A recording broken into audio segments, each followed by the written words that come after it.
This program is about exploration, pushing a cave to the limits of endurance, about surveying and mapping in order to track leads to find more cave. But it's primarily about connections, one connection in particular, the connection through a sump of McClungs Cave to Maxwelton Sink Cave in Greenbrier County, West Virginia.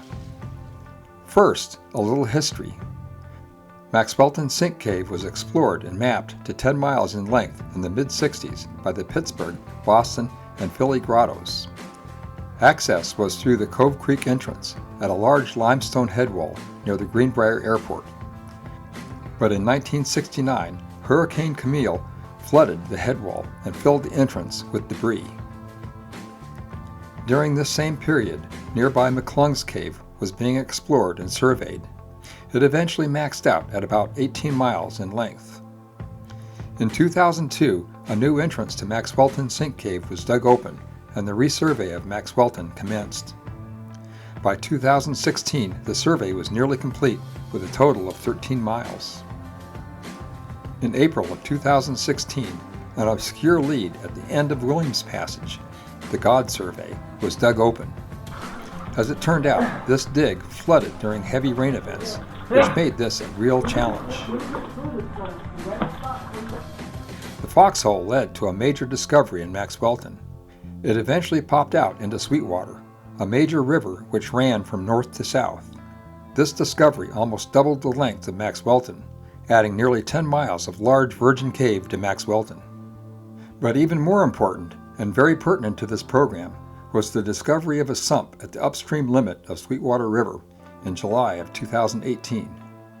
By use of topo overlays and line plots of both Maxwelton and McClungs, it was quickly determined that the upstream sump in Maxwelton had to be the same stream as the downstream sump in Chocolate Avenue of McClungs.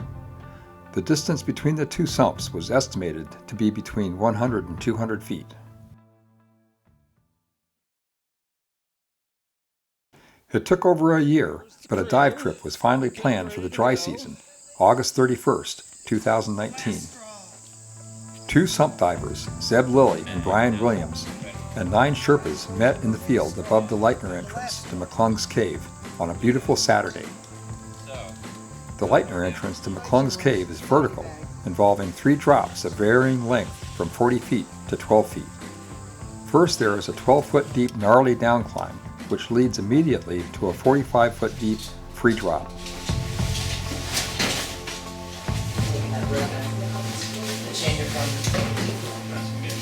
All right, both are off. Offset from the bottom of the 45-foot drop is a 25-foot pit into a large room.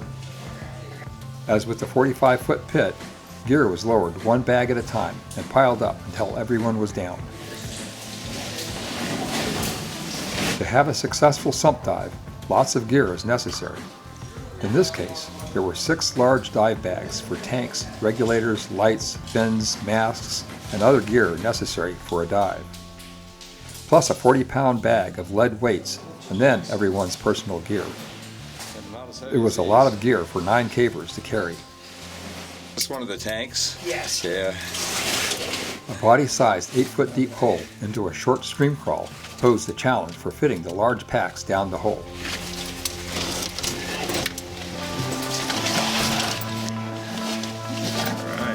Are you diving in action? A little bit. Because this is perfect. All right. After this awkward spot, there was a third and final vertical pit, a 12-foot nuisance climb. After this, vertical gear could be dropped as it was not needed for the rest of the trip. The next obstacle was the Champagne Squeeze, which was the connection dig between McClungs Cave and Leitner Cave.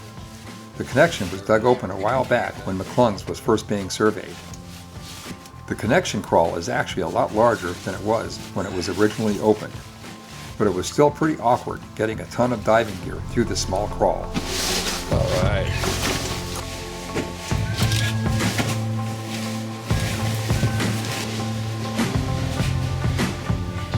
The trip to the sump involves traversing 3,600 feet of cave passage and dropping down 350 feet in elevation from the entrance to the sump.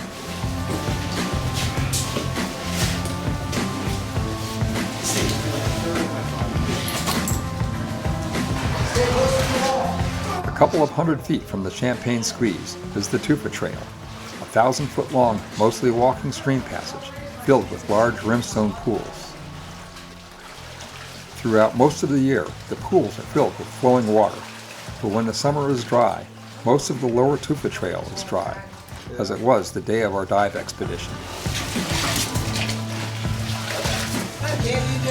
God damn them all. I was told we cruised the seas for America.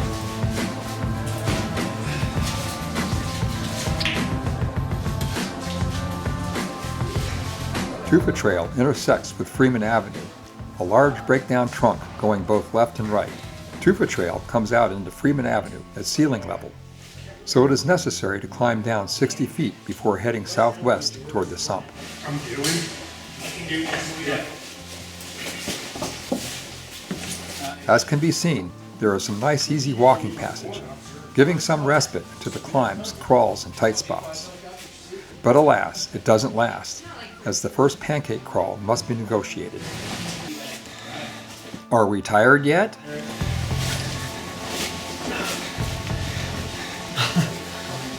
And what's next? A lift tube, easy to get down, but leads to what? More crawls.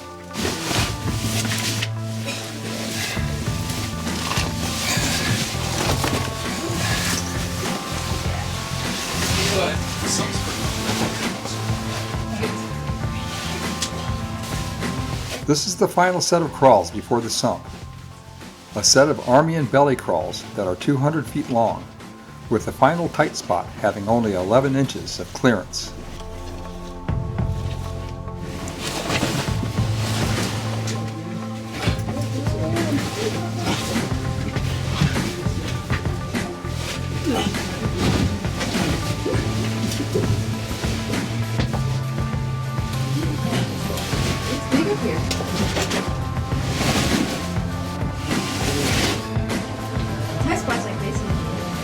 Out of the crawlway.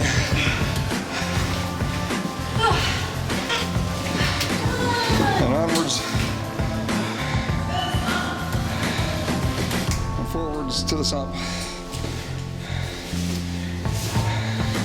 At the sump. We're ready. Finally, the sump, with plenty of headroom and a nice beach for getting ready for the dive. So what do you think, Zed? Look good? All right. It took 3 hours and 15 minutes to get all the gear from the entrance to the sump, traveling just 3,600 feet. But it was only 1 p.m. with plenty of time to do the dive.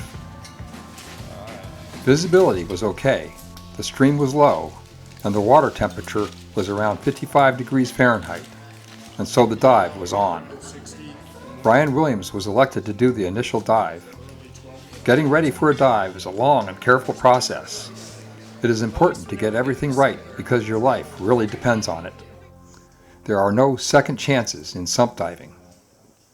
Also, in most cases, sump diving is a solo activity, mainly because there is usually not much space in a sump, and visibility is easily reduced to the point where you would not even be able to see a partner. It would be too easy to get tangled in each other's gear if more than one diver tried to explore a sump. Not a good thing when there is no surface to swim up to for air.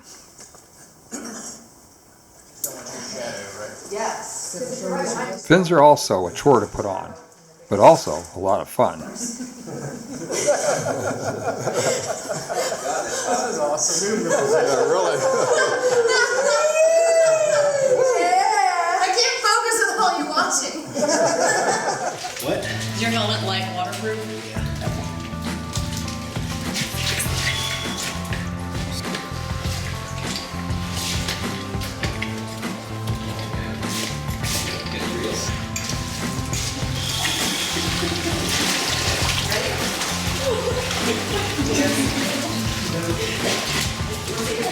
Finally, it's time for Brian to disappear into the depths of McClungs Sunk.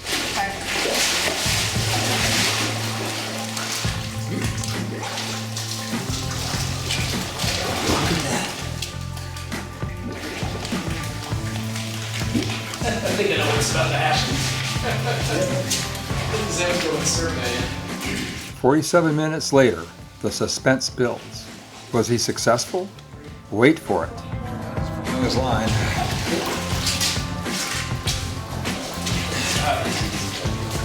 Yeah, no kidding.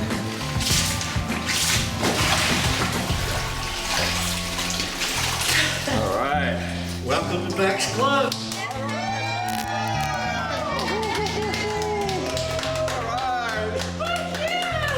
With this historic dive, Maxwelton Sink Cave and McClungs Cave are now one. The Great Savannah Cave System is born. A 41-mile cave system moving up to be the contender for the longest cave in West Virginia, and at this length, number 9 in the U.S. You get the survey. About 120 feet. 120. But the slope up is a long gravel slope like this. Yeah. A long way up. And I finally found one decent place to go through and squeeze through. It's tight. No, it's not tight. It's easy to push through, but on the way back, coming back down, I couldn't find a good way through because it was just so silky. And then the line goes up the slope. When you start up this gravel slope, it's tight over here. And then, you know, up it's way a long, huge gravel slope, and then there's the top up there. I think I stayed pretty much to the right-hand wall. You can slip up right here, and then Cop 3's up over here. So there's a lot of cop on here. You'll see it. It's easy to get up. But it's not a done deal until it's surveyed. So Zeb Lilly gears up in order to survey from COB3 in Sweetwater to FFF2 in McClungs. Underwater survey is not done in the same manner as dry cave surveying. The stations in a survey are the tie-off points for the dive line. Distance is measured by counting the knots in the dive line between each tie-off point. A compass and clinometer are used for azimuth and inclination, but the readings are obtained by sighting along the dive line. It's the only thing you can do when visibility is only a few inches, just enough to read your instruments and write the data down in a waterproof book. There.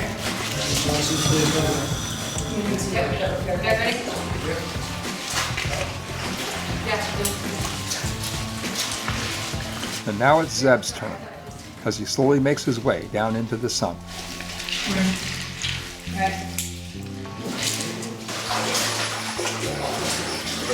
Zeb is gone for 30 minutes, definitely long enough to have done the survey. Did he get it done?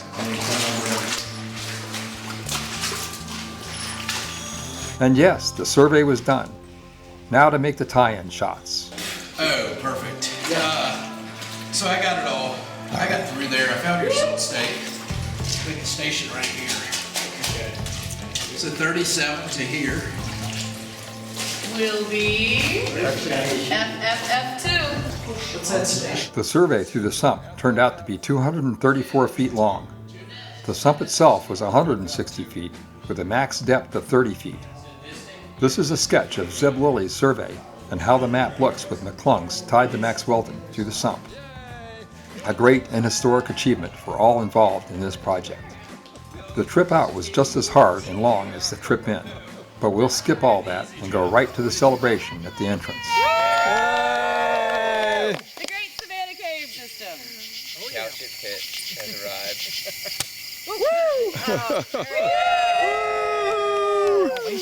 Yeah, that's alcohol abuse. The Great Savannah Cave System. Yay! So, what's next? There is still active exploration going on in Maxwelton and in McClungs, but just 600 feet north of McClungs is Ludington's Cave, a 9-mile system. It's only a matter of time before that connection will be made.